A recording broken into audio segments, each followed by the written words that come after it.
Welcome to Artists Rising. Welcome to my kitchen where we are filming and recording today. This podcast episode is all about cultivating creativity, and I'm going to be sharing 6 awesome exercises that will help you start to step into greater realms of creativity right now. Welcome to Artists Rising. This podcast is for artists to learn more about cultivating creativity and fostering mental and emotional health. Basically, the stuff we don't learn in art schools and conservatories. My name is JennyRebecca, and I am here to empower and equip you to go forward in pursuing your creative dreams with more confidence, resilience, and freedom to show up and do what we as artists do best. Be vulnerable day after day. Let's do this.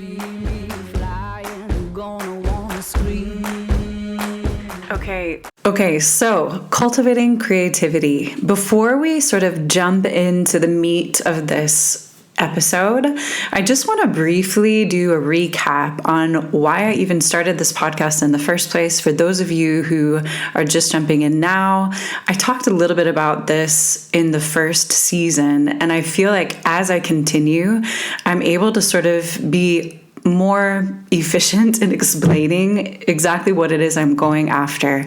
So there is this sort of triangle of wellness that probably you have heard about: body, soul, spirit, right?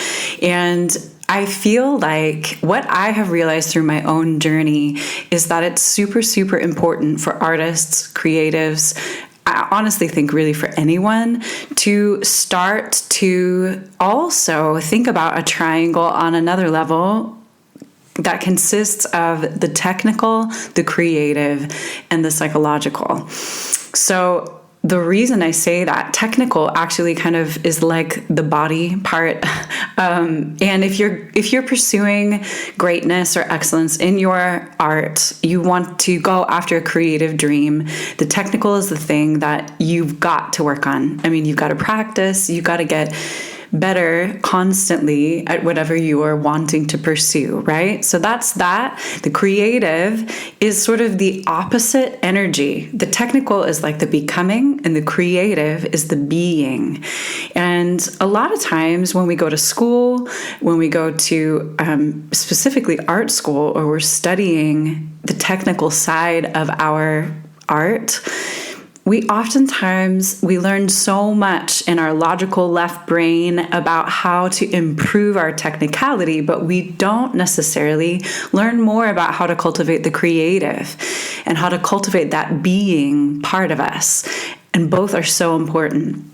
And then the third realm, which is sort of like the spirit part, is the psychological. And that for me consists of mental and emotional health, as well as spirituality, if that's something that is real in your life. But essentially, the things that in our lives we sort of use to support our being and becoming, the thoughts that we have and the emotions that we have in the process of being and becoming. So those are our three realms or areas, so to speak, that I am just really passionate about helping artists discover. Because as I went to conservatory when I was studying opera, I didn't realize how important it was to be cultivating my creativity at the same time, and also really cultivating my mental and emotional health, my psychological identity at the same time. And I know now how much more efficient you can be when you're pursuing the technical if the creative and the psychological realms are really growing and thriving. And so it's just really important to me to let people know about that. And also, as we continue, I think that in general, cultivating creativity and fostering mental health and emotional health is just not something we learn in any school. I mean, forget about art school and conservatory. Like, we don't really learn about this anywhere unless you're really seeking after this information. And I think it's really probably the most important thing to learn what is possible even with our mindset, and to learn as well how to manage our emotions and really what's possible as human beings. And so I feel like this is just a hugely important topic for me. And so that is why I wanted today talk about cultivating creativity. And in the first season, I've talked quite a bit about, cultivating mental and emotional health. And today we'll do creativity. I will also in the future be talking about other ways that you can sort of strategize to be successful in the technical realm.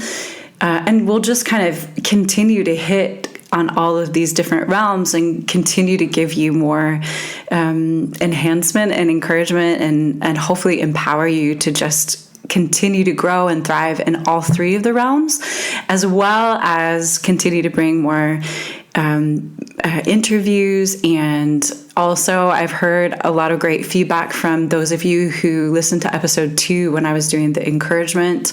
We'll do some more of that, and also maybe some meditations. So lots of exciting things coming. But today we're going to talk about creativity. And again, like I said, it is this balancing energy, the being part of us, right? The right brain part of us. The right brain is actually responsible for vigilance and emotion.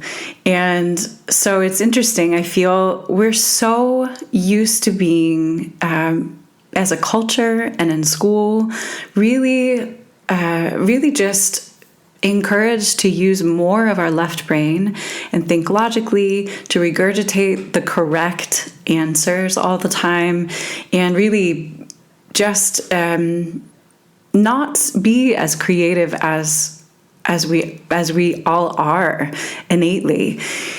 And when we are children, we're automatically able to access this place, and we live almost entirely, in fact, in our right brain. And this is actually because our left brain doesn't even develop until about the age of 8. There's a really great book called The Whole Brain Child, and they talk a lot about child psychology and what's happening in the brain, and I love it. I'm super fascinated with that. And one thing that they say, let's see here, I have this quote. The left side of the brain helps you think logically and organize thoughts into sentences, and the right side of the brain helps you experience emotions and read nonverbal cues. And really, when we're talking about creativity, we're talking about primarily accessing that place of spontaneity, that place of play and non-judgment, that discovery inside of ourselves where we're really outside of time. And creativity is really meeting with yourself.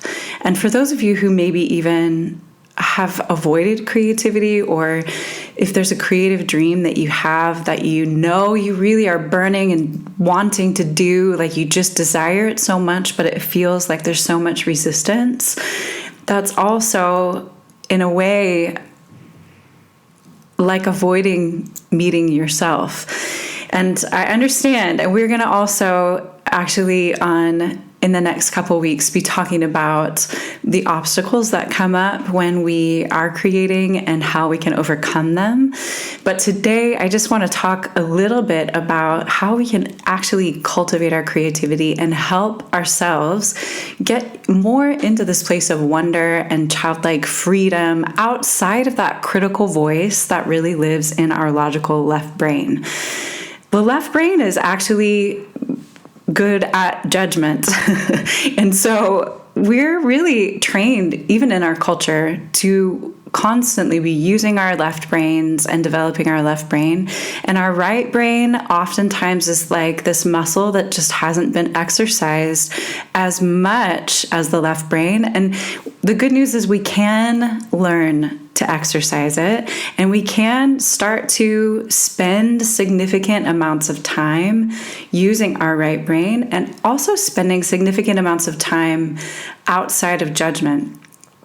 And creativity is also really, it begins as like a desire, as if you were sort of a cat and you see something glittery and you're like, ooh, yeah, like something that you just wanna, like you can't help but dive into it because you're curious. And so as we're cultivating this realm, and as you're doing so on your own, it's really important to get more and more in touch with what are those things in my life that are glittery.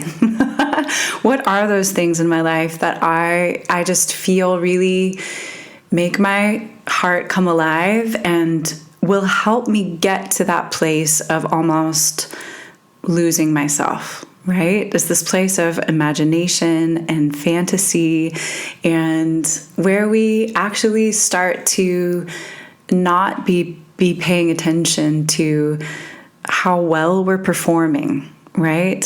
So, and a lot of times when I have had blocks in my own creative process, or when I talk to students of mine who are feeling paralyzed for various reasons, a lot of it has to do at the root with judgment, judging ourselves, having expectations of what our creativity should look like, and really almost thinking about the end product more than the process. And that again is this balancing tension between becoming and being. The technical side of ourselves is about becoming and going towards that goal, but cultivating the creative is really about fostering that sense of just being and not having an actual objective that we're striving for, but simply to play.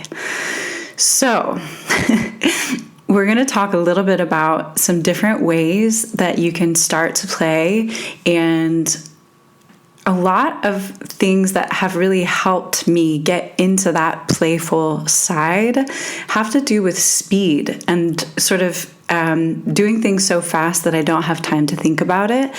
And when you think about it, creative energy is really a lot like love. And when you really are in the midst of your creative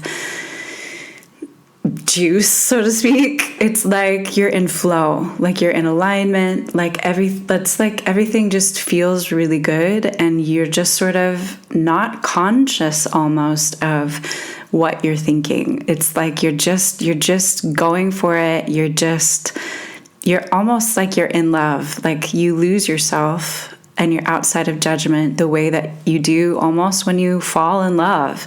And so some of these exercises that I'm going to be giving you are almost like disciplines, creative disciplines, to get you to this place of flow and falling in love.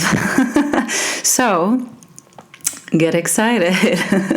I have noticed that judgment is a very strong theme in my life, one that I try to be really aware of every day, and am sort of constantly looking at my thoughts, examining my thoughts and emotions, and trying to also pinpoint where it is that I judge myself. And I try to, as much as I can, not judge myself and not judge others, and not have expectations as well. And this is not an easy thing. I know this will probably be a lifelong practice.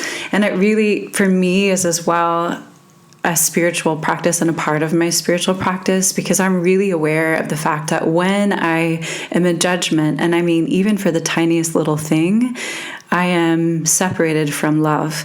And this creative energy that is inside of all of us, I really believe is love. It's one of the most powerful forces in all the world.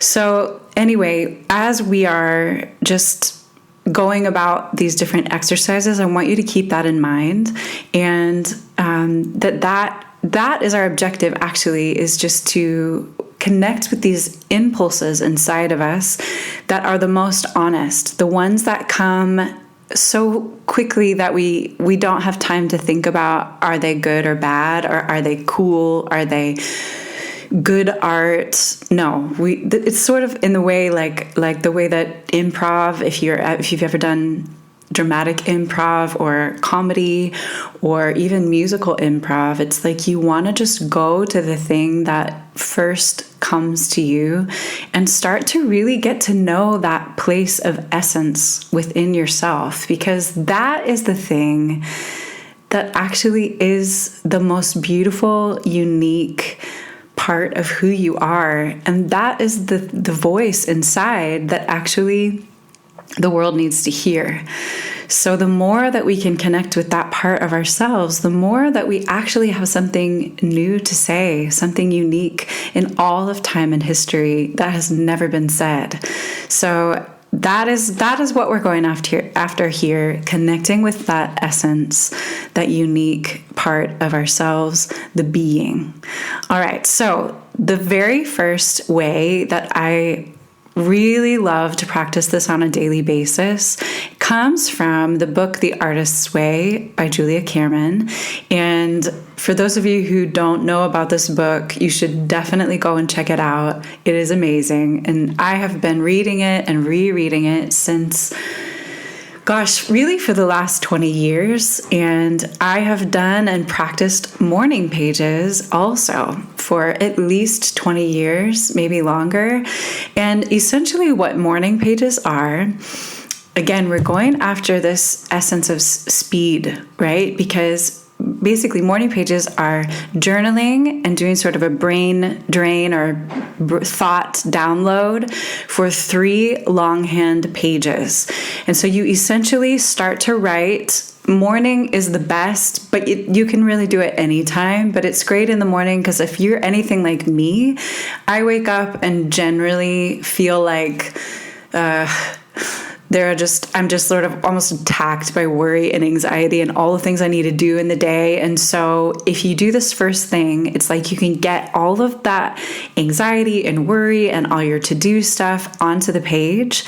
And then it's really beautiful. You start to eventually get to the center of what you're really thinking and feeling and desiring, and comes to ideas that you didn't even know were there, and dreams and things that you want and things that are important. And so you might start, it might look like in your morning pages, the first things that you write are something like, I'm so tired, my head hurts, I'm so tired, I don't know how I'm going to get through this day.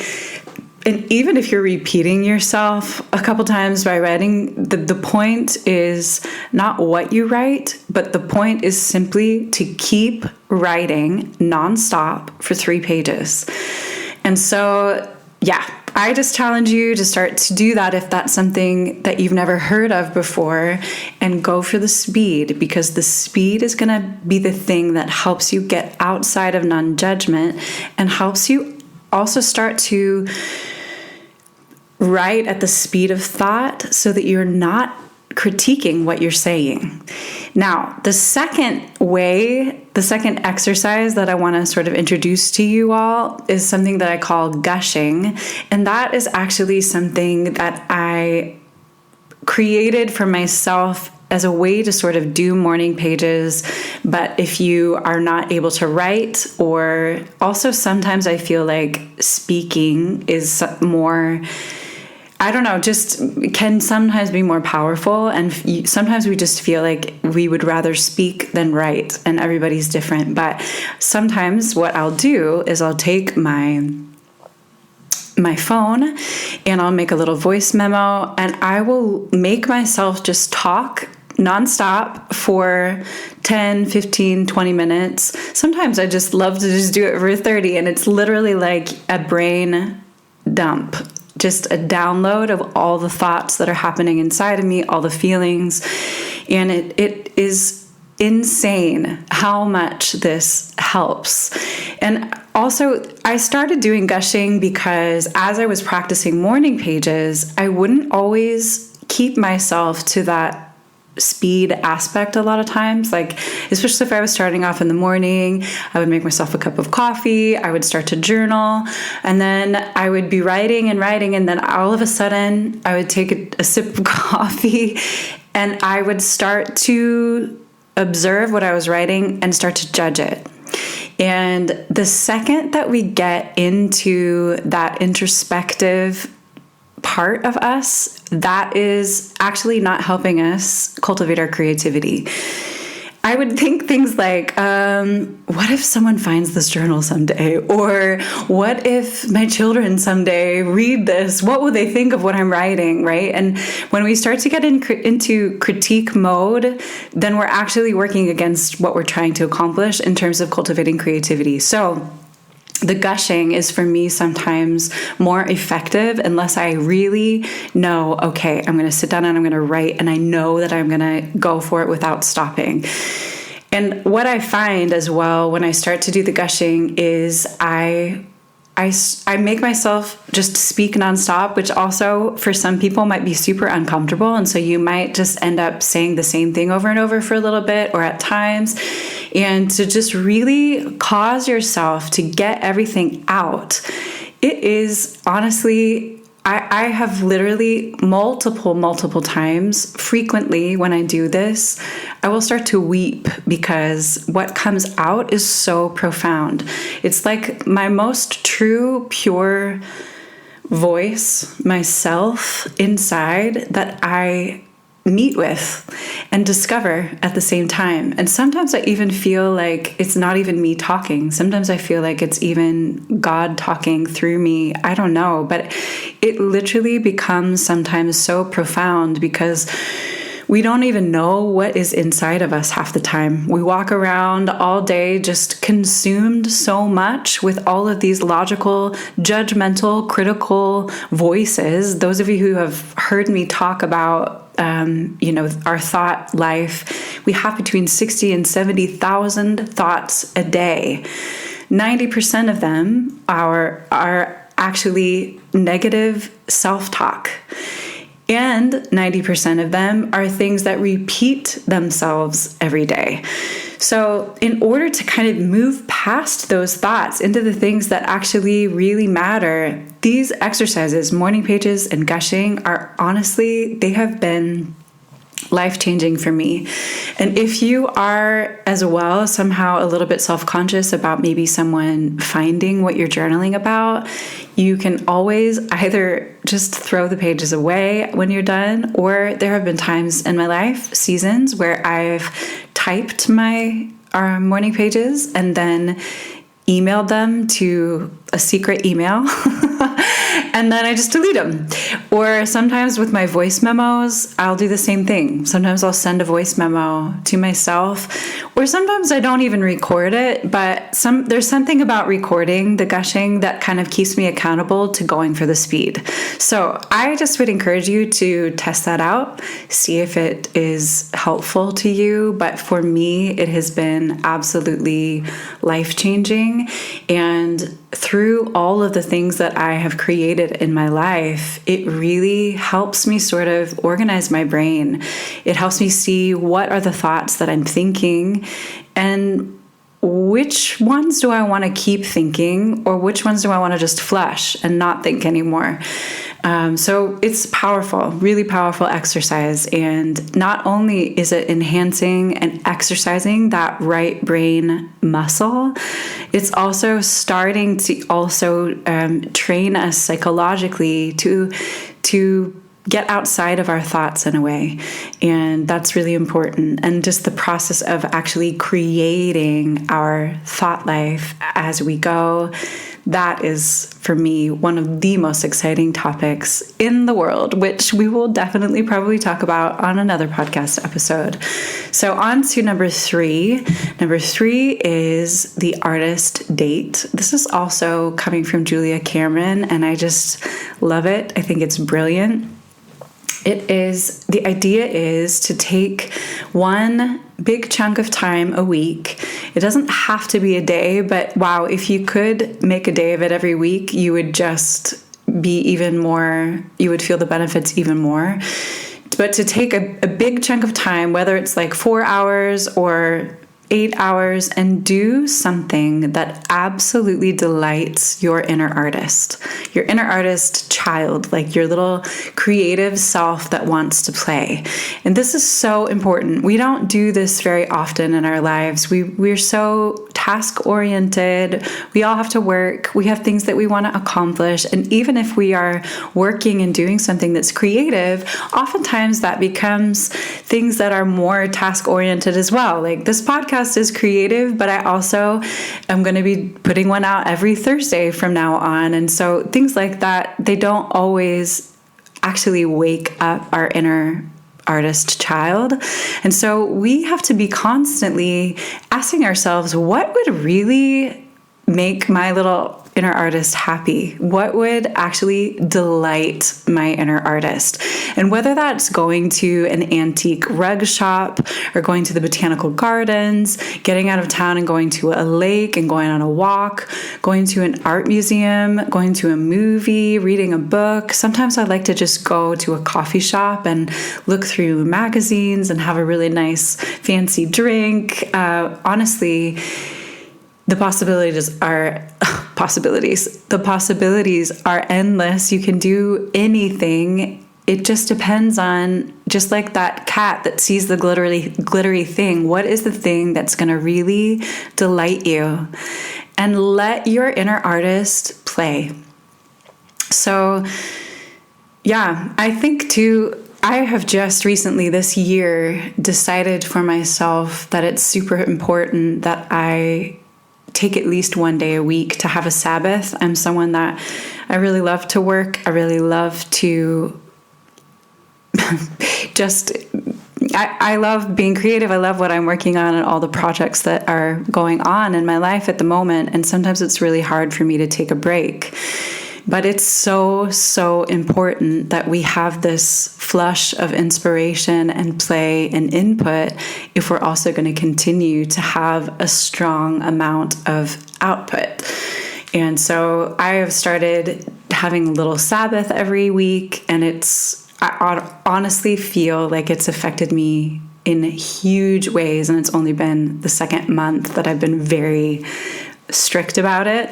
But the artist state is a little bit like that. It's like saying, okay, I'm going to commit to connecting to myself. And it's just a beautiful practice that you can start to implement. And the important thing too is that you need to do it alone.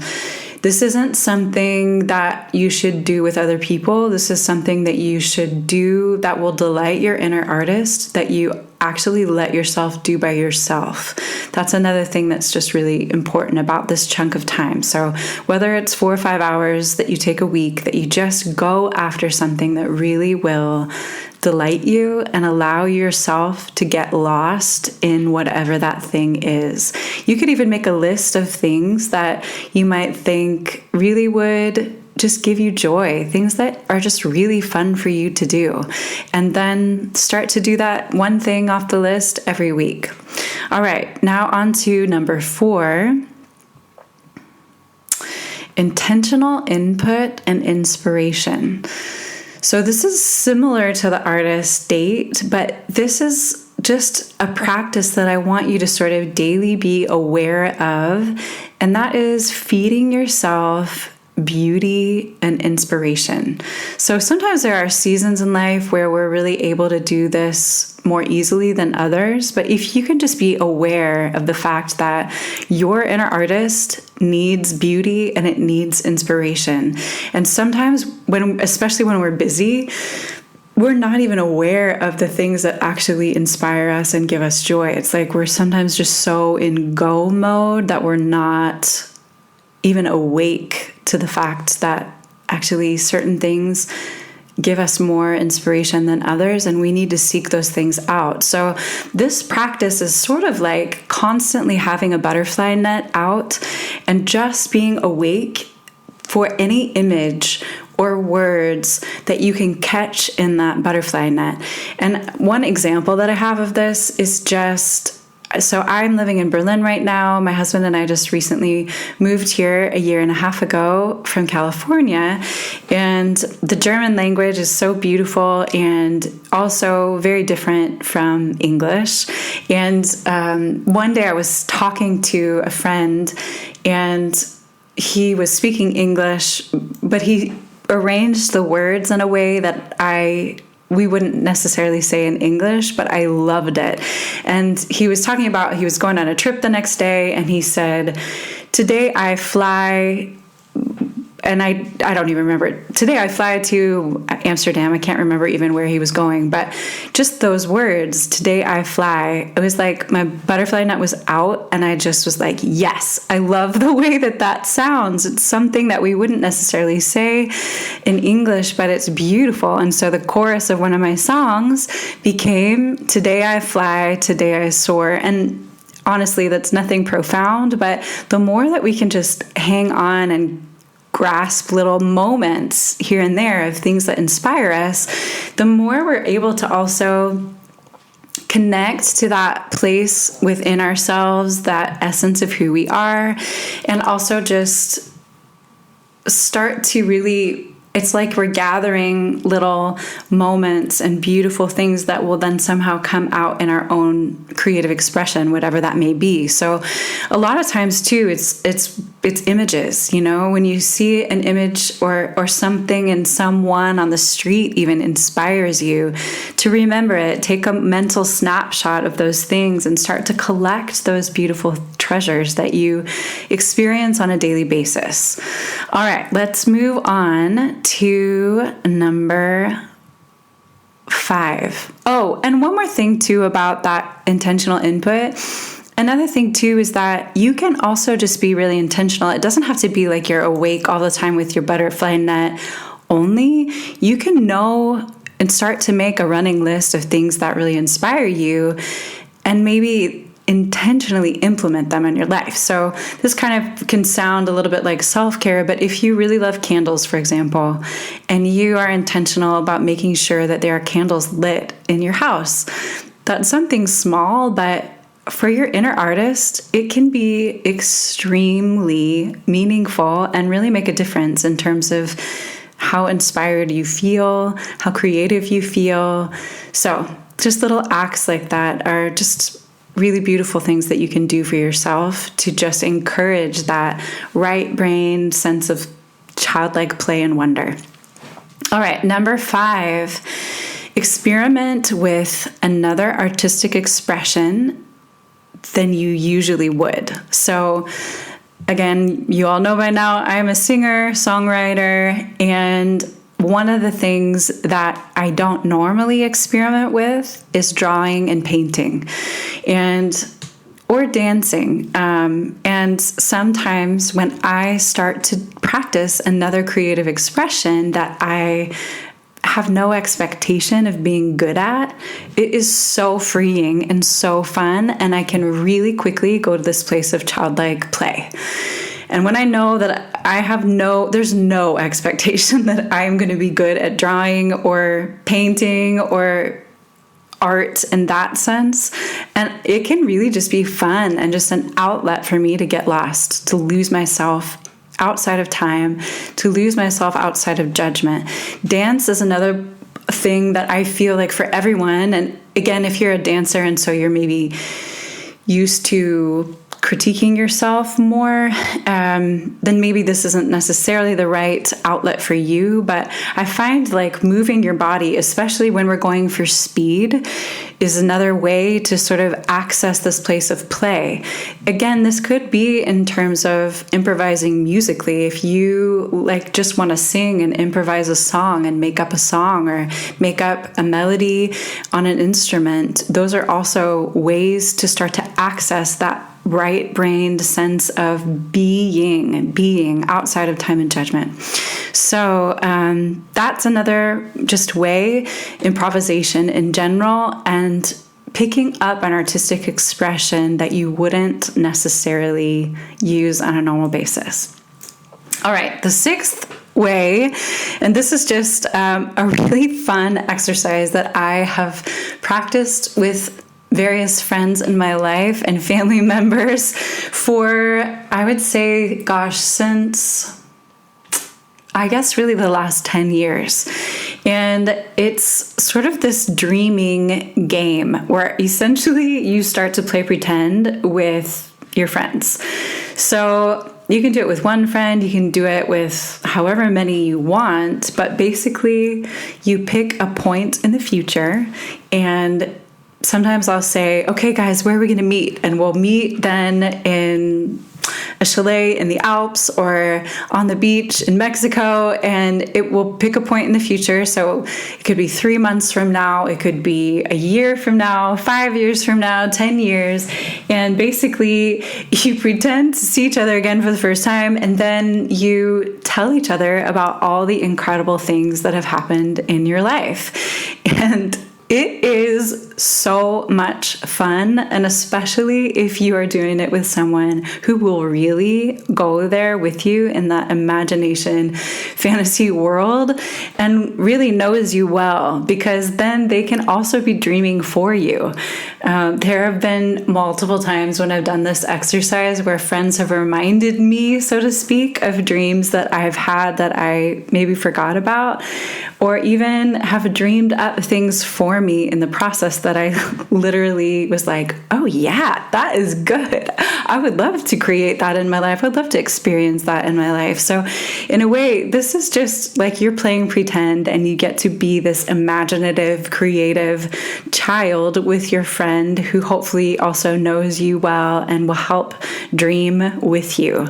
And I also do this sometimes with my coaching students, and that is really fun and really kind of will push you sometimes to be creative in a way that you might not necessarily be used to experiencing creativity, but it's sort of like as well improvisation in the moment and really playing with creating a life that you dream about and what could that look like. And actually, Jack Canfield, who wrote the book, The Success Principles, which is a really fantastic book that has inspired me a lot, he actually talks about having a party and asking everyone to come as their future self and bring with them a little book that's sort of like a vision board in a book form, and show each other all the different things that you've done in your life, that you've experienced in your life. And I think that is the most fun idea. And I haven't actually done a party like that, but it's in the books. It's happening this year. And I just throw that out there as another just really fun way to just play. But there are a million different things that we could really use to cultivate creativity in our lives. And these are just a few little exercises that will help you get there. Maybe you have things on your own life that you're already doing. And if so, I would love to hear about them. Please write to me and let me know. And I hope that these different little games and exercises will be things that you can start to implement in your own life, in your own daily practice of cultivating your creativity and really getting in touch with yourself and meeting that part of you that is the beautiful child, the pure, beautiful beyond compare expression of who you are. So if you would like to actually receive a list of these little exercises and prompts, you can actually go and get a free download of it if you go to my website, JennyRebecca.com/creativity. And I will put those little prompts up there for you. And that way you can kind of remember them if you have been listening to this podcast episode and haven't been able to write them down, and start to practice them on your own and hopefully start to implement them as well. And also just want to say, if you've been listening to the podcast and maybe wondering, wow, how could I support Artists Rising? My friend, today is your lucky day, because I just launched my Patreon account this week for Artists Rising. And so if you are wanting to support the podcast, even if it's $3 a month, you can really help us out by doing that, and also just spread the word. Share this with a friend if it was helpful to you, and let us know what you think. Write a review and just give us some feedback. Would love that. And yes, I'm new in the process of doing this podcast, but really am passionate about this mission of mine, in a sense, to really help artists just come into the best versions of themselves and also be able to pursue their creative dreams their whole lives and not burn out. And particularly for people who are in conservatories or art schools or have had an experience like that, like I did, that was a really wonderful propelling into excellence in the technical way, but maybe so high pressure that there wasn't even time to figure out how to cultivate the other realms, then this podcast is really for you. And I want to get the word out, and I want to also touch artists who, are maybe struggling with depression or other psychological things that are going on. I know that this is a topic that is really personal for me, and I know there's also definitely statistics out there that 73% of artists struggle with mental illness. And so I really want to just encourage people to continue to create and just be able to share their voice with the world. So anyway, you can check out Patreon, Patreon. Patreon, if you search Artists Rising, JennyRebecca Ronning, Patreon, it will come up, and that would be incredible. And then also, if there are any songwriters who are out there listening to the podcast and you're interested in becoming part of my mastermind, give me a shout, because February is almost over. We're sort of midway through, and at the end of February, I'm going to be opening up my mastermind for more singer-songwriters. So if you're looking for coaching, we kind of go after all the various ways to sort of help yourself be your own independent artist without a music label. So everything from mindset and emotional creativity cultivation to also growing your audience, marketing, songwriting, crafting, vocal technique, all of those things. So if you're interested in that, let me know. We would love to have you. And again, thank you so much for listening.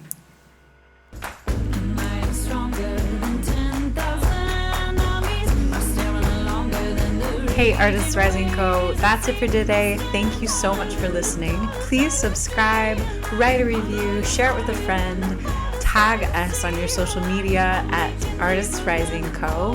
And if you would like a free download of 30 days worth of encouragement for creatives, head to my website at JennyRebecca.com/Artists Rising. And it is just waiting for you there, waiting to breathe some new life into your everyday creative process. Again, thanks for listening, and we will see you next time. When you hear me coming, you're gonna